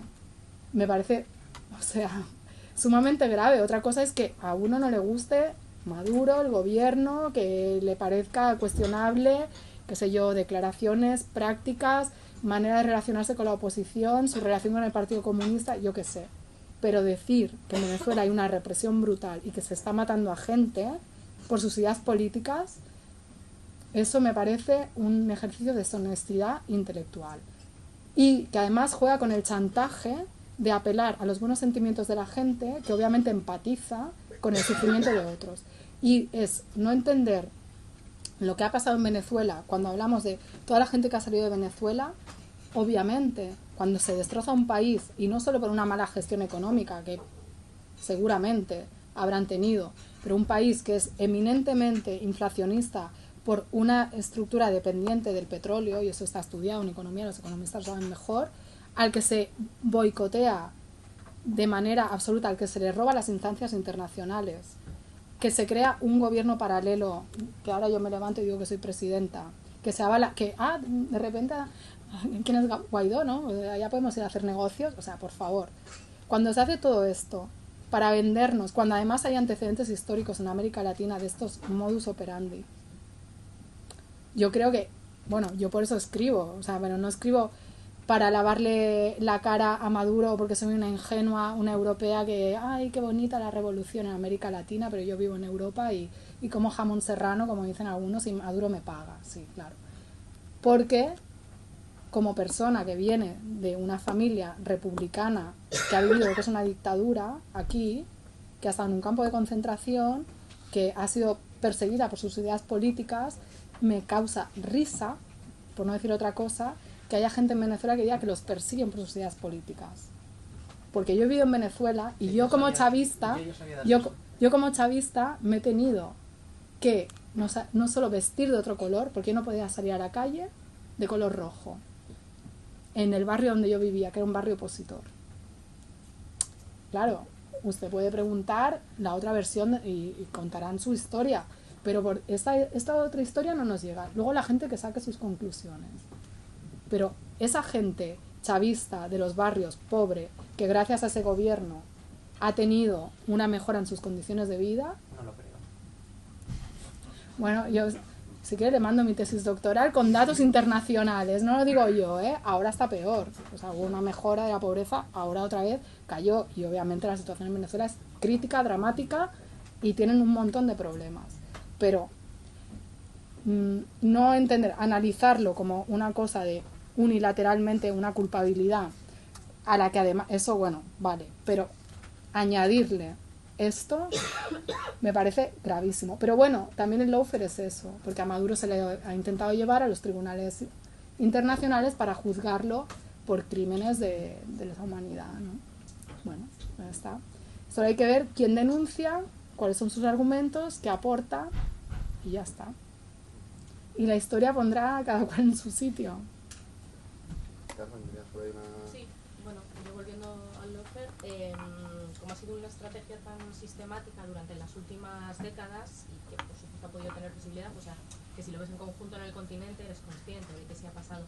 ¿Pero crees que puede seguir pasando? Porque ya están como las alertas disparadas, entonces con un Boric, con un Gustavo Petro, con quienes nos están llegando de nuevas y pretenden también esa transformación, o ya no sería posible, puede haber otros mecanismos, o sea, ¿cómo se plantea? Si ellos mismos pueden estar alerta ante esto también. Sí, yo creo que efectivamente seguramente va a haber una rearticulación de las estrategias. Eso no quiere decir que se descarten, pero seguramente van a tener que aplicarlas de otra manera, porque es evidente, ¿no? Y la gente no es tonta, aunque a la vez se juega también con esa ignorancia y con esa dificultad a la hora de transmitir y por parte de personas que por mucho que les argumentes nunca van a salir de la idea de que Cristina es una corrupta, Lula es un corrupto, porque es muy difícil convencer aún teniendo elementos del mundo real. En Perú se está viendo ahora mismo cómo se está articulando también con otros elementos que no me he detenido a comentar siquiera, pero como antecedente del lawfare o como parte del cambio de régimen golpismo, utilizando poder judicial y estrategias de uso legal y tal. También están pues el golpe de estado que le hicieron a Zelaya en Honduras, la destitución de Fernando Lugo. Es decir, van cambiando, van moviéndose. Entonces, claro, yo no tengo la bola mágica, no sé qué va a pasar. Mi intuición y lo que yo he ido viendo es que seguramente van a tener que adaptarse y van a usar esto en tanto en cuanto les sea funcional.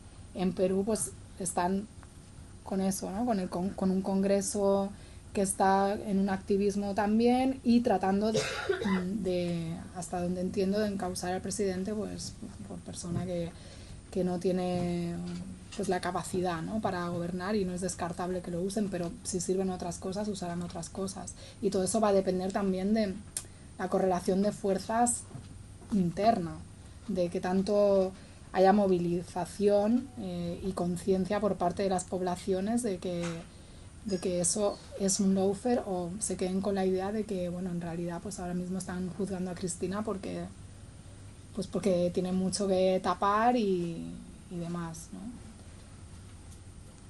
Hablas de Cristina y de Lula como si estuvieran...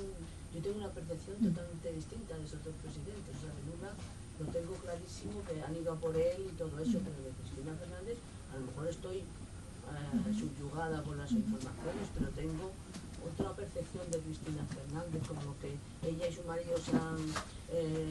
ahora me pongo yo, luego te pones tú, no sé, tengo otra idea de ella, o sea, y luego toda la cantidad de propiedades que tiene ella en donde el pueblo donde es ella. Han salido muchos reportajes aquí en la prensa de distintos periódicos que no me parece como que ella se ha enriquecido. Esa es la idea que yo tengo, pero no lo sé, o sea, es un poco lo que yo leo aquí. Sin embargo, Lula, pues lo veo, ¿verdad?, muchísimo más. Además, la gestión de Lula hacia el país ha sido buenísima. O sea, Lula bajó la hambruna y subió el nivel de la vida de la gente y todo eso. Fernández, no he visto yo que tenga unas políticas así sociales, no sé si... Es que me ha parecido como que hablas de todos los presidentes como si fueran un poco todos parecidos. A mí me parece, por ejemplo, totalmente diferentes. El presidente que está de México, a mí me parece que está haciendo también una buena labor. O sea, AMLO me parece una persona que lo está intentando y están yendo a por él, eso está clarísimo, ¿no? Sin embargo, en México, la mayoría de los periodistas que han muerto han sido por mandato de gente, no de presidentes, sino de grupos de que estaban en la política, o sea, de políticos. Eso salió también un reportaje sobre eso. O sea, yo, Cristina y Lula, menos iguales, me choca un poco. Claro, lo que pasa es que yo no estoy aquí hablando de mis simpatías o antipatías por cierta gente, porque yo tengo mi valoración de... Yo hablo de un modus operandi que ha afectado a esos mandatarios. ¿Tú crees que a Cristina la están Claro, fuera, para mí, obviamente. Es como... Alguien diría, entonces Irene Montero y Pablo Iglesias se compraron un chalet y tal... No, pero quiero usar esto. No, pero quiero llevarle a un símil.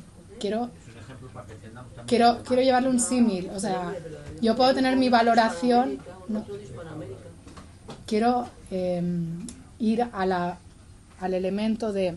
Yo puedo tener mi valoración sobre lo que es un enriquecimiento de un mandatario que me puede parecer, o una manera de vivir mejor o peor, pero esto no entra dentro de mi análisis. Eso no niega, o sea, que Pablo Iglesias y Irene Montero se hayan comprado un chalet, no niega que haya una persecución judicial contra Podemos, igual que el hecho de que Cristina Fernández, porque a ella no la están investigando porque se ha comprado una casa tal, le están investigando por otra serie de causas que van por otro lado. Sí, pero es que no es lo mismo, ¿sí me explico? O sea, en el momento en que a una persona la acusan de haber tapado una investigación, de ser connivente con un asesinato de un fiscal, o de tener responsabilidad en la causa del dólar futuro, o de... No tiene tanto que ver con si se han enriquecido. Luego está el tema de los terrenos y tal. Bueno, lo que pasa es que pudiéramos decir, sí, ¿no? Esta persona ha hecho esto, pero ¿por qué no están haciendo lo mismo con Mauricio Macri, que tiene no sé cuántas cuentas offshore y no está siendo investigado por corrupción? Es que ahí está el punto, ¿no? del lawfare, es decir, para unos mandatarios se usa esto y muchas otras cosas que se construyen. O sea, ¿hasta qué punto? No sé. Yo le recomiendo que, si le interesa, sin que yo venga aquí ni a defender a Cristina en sí, ni a Lula, ni siquiera a Nicolás Maduro, no sé, que se lea las memorias de Cristina. Tiene un libro que se llama Sinceramente, y ella explica su versión, ¿no? Ella da datos y desmonta, además ella es abogada, entonces ella es muy buena, y luego pues ya cada cual pues saca sus conclusiones, pero a mí lo que me interesa es ver cómo eso opera y además en el caso de Brasil, quizás Lula no, pero gente del Partido de los Trabajadores pues han sido corruptos y hay toda una serie de prácticas de corrupción que venían ahí, pero la pregunta aquí es ¿por qué esto no se ha denunciado e investigado antes y ahora sí? Porque hay una intencionalidad política de usar eso. A veces de algo que existe así se hace esto y a veces lo que no hay se inventa. Y ahí está el tema del lawfare. Por eso no toda persecución contra la corrupción es un lawfare. Por eso no toda persecución judicial contra alguien es una guerra judicial, ¿no? Porque, bueno, en mi argumentación he tratado de explicar por qué considero que se tienen que tomar en consideración esos elementos para hablar de lawfare. Obviamente, pues hay diferentes interpretaciones y luego cada cual tendrá su opinión sobre lo que han hecho y también, bueno, se verá en los tribunales, ¿no? Que se dice finalmente, porque todavía hay causas abiertas.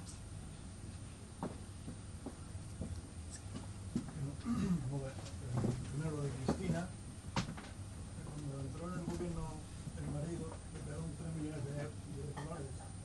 Al día de hoy siguen teniendo 3 millones. No se le conoce ni casa, ni se le conoce en finca, ni que eso es un cuarto chino. No, eso es falso.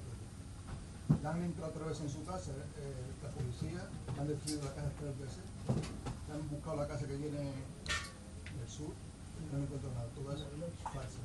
Todo es falso.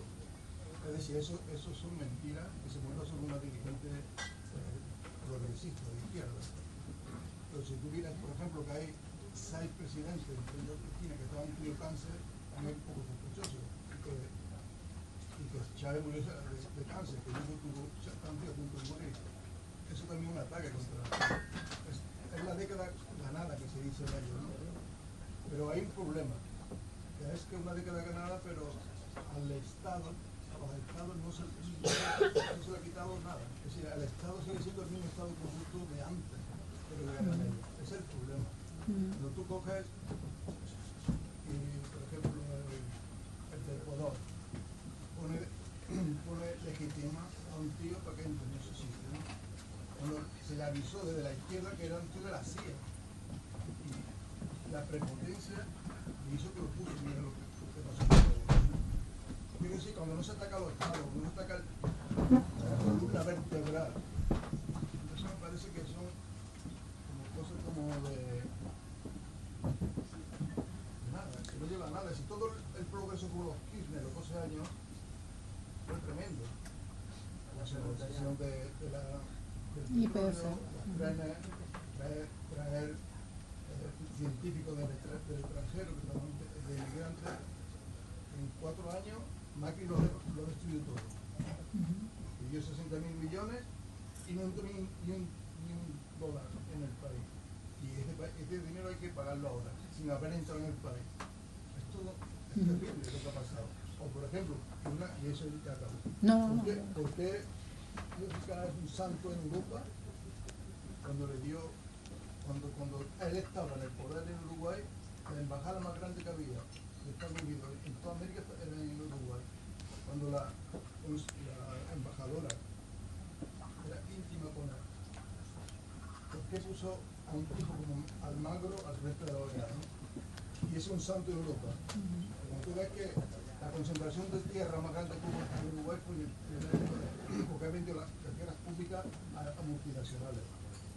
Todo eso no se ve que es un santo, pero ¿qué tiene de santo? Como Teresa Calcuta.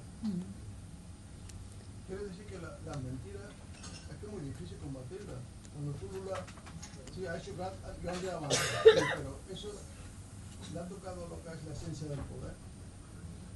Como pasa en España, tú ponía el ejemplo de la noticia falsa de Ada Colau. Ella como entró en el poder, con noticias falsas, eso le quiere una campaña una semana antes de la elección en Barcelona al alcalde que había independentista, entró por ella por eso, porque se echó mierda contra el que había para que entrara ella. Ahora se queja de que le hacen campaña. Claro que se ve que el sistema corrupto que utiliza a ti, de algo que sea de izquierda, de humilla o de derecha, así, tiene su propio interés. Es una reflexión. Tú si tienes que decir algo, lo dices tú, Usted no sé qué coño pregunta, es una puta reflexión. Y muy, muy importante lo que ha dicho el compañero, porque ha tocado elementos clave, como la imagen que tenemos de estos mandatarios está permeada, está filtrada por el poder mediático. ¿Por qué nos genera más simpatía Lula o Mujica que Cristina o que Maduro, que obviamente que es el diablo, ¿no?, personificado, como lo fue Chávez? Aunque Chávez cuando se murió lo empezaron un poco ya, los que habían dicho que era malísimo, ya empezaron a cambiar un poco el discurso. Bueno, porque hay mandatarios que confrontan más y otros menos, ¿no? Y hay mandatarios que tienen como pues más, por ejemplo, el caso de Correa, ¿no?, esa célebre entrevista que le hizo Anita Pastor, que lo trataron de presentar como una persona que vulneraba el derecho a la información, que además era un machista, que tal y cual. Bueno, pues eso no se lo perdonan. Y Mujica pues tiene un discurso que, bueno, yo no voy a entrar a valorar mejor. En fin, paso al siguiente punto. El tema del Estado es crucial y conecta con lo que hablaba antes de Venezuela. Uno de los grandes problemas de la revolución bolivariana es que el Estado que heredó Chávez es el que es decir, lleno de gente que estaba ahí pues con afinidades o filias o colocada por favores políticos. Régimen anterior trata de cambiar eso de manera legítima por un lado, por supuesto también se produce, ¿no?, siempre lo de meter a los tuyos y tal, pero hay sectores del Estado que directamente se dedicaron y se dedican, insisto, a día de hoy, a boicotear la política del gobierno por una animadversión ideológica brutal. Esto sucede desde época de Chávez, por ejemplo, un ámbito que conozco un poco, porque hice mi tesis sobre eso y demás, es el Ministerio de Asuntos Exteriores, de Relaciones Exteriores. O sea, el ámbito diplomático es un ámbito muy difícilmente transformable. Son élites, igual que el Poder Judicial, ¿no? Y esto también pasa en España, porque los estados tienen una serie de gente que son los que hacen funcionar la maquinaria, que son esos funcionarios de carrera que teóricamente son apolíticos, pero que también pueden tener algunos dirían sus propios intereses como una clase tecnocrática, bueno, no lo sé, pero que en un momento de polarización social donde llega un gobierno que quiere trastocar las estructuras, incluso reestructurar ese propio Estado, hay gente que solo por el hecho de que ve amenazado su puesto de trabajo se rebela, ¿no? A veces ni siquiera por un tema ideológico. Y es muy difícil transformar, que se lo digan a cualquiera que se meta en política y que llegue a un ministerio y que incluso siendo ministro, ministra o otro nivel de la administración, porque hay toda una serie de procedimientos, hay todo un entramado legal. O sea, ahí